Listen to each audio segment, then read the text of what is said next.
were talking about your why, Richard, and we have sort of similar whys in some respects. So, I left school when I was 16 and I was a teenage mum and I didn't have any qualifications.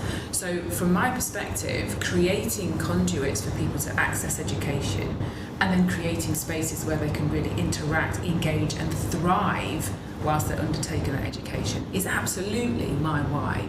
So if I can be fundamentally involved and also knowledgeable around a mechanism that enables that to happen, and then support staff members to be able to then launch that and roll it out in their own classroom, that is incredibly powerful. Louise, you're a great example of somebody who is in action learning facilitation terms, we call mobilising action learning, and you're making it happen.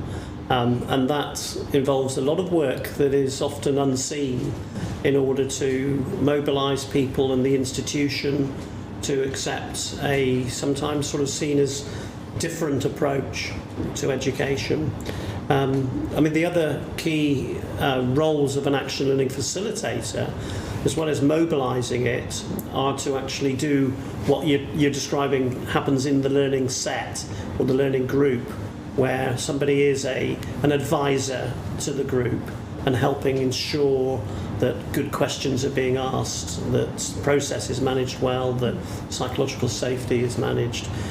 So that's the kind of second type of way of being an action learning facilitator. And the third is what we call the learning catalyst. So this is what you will be doing here definitely as well, which is by creating that multiplier effect. You have created a catalyst that is going to create more success and more extension of the mindset and the practice skills of action learning. It's just another illustration, isn't it, of action learning? Yes. We are creating the course whilst delivering aspects of action learning. Yeah. So by the time we have the course in place, most of my team will already be familiar with it. And one of the, I guess, visions that I have is around dismantling and undoing institutions and mechanisms that continue to create environments where the dominant can continue to dominate. And one of the most important ways of doing that is to raise consciousness in the minds of others, that they can question, that they can break down hierarchies, that they can question the status quo.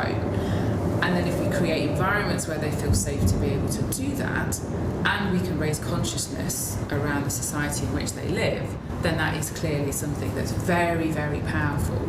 So that started with creating a coaching culture where we look to empower everyone. Everyone in the campus is trained as a coach and coached as part of their onboarding with the organisation. And then that filters down into the classroom.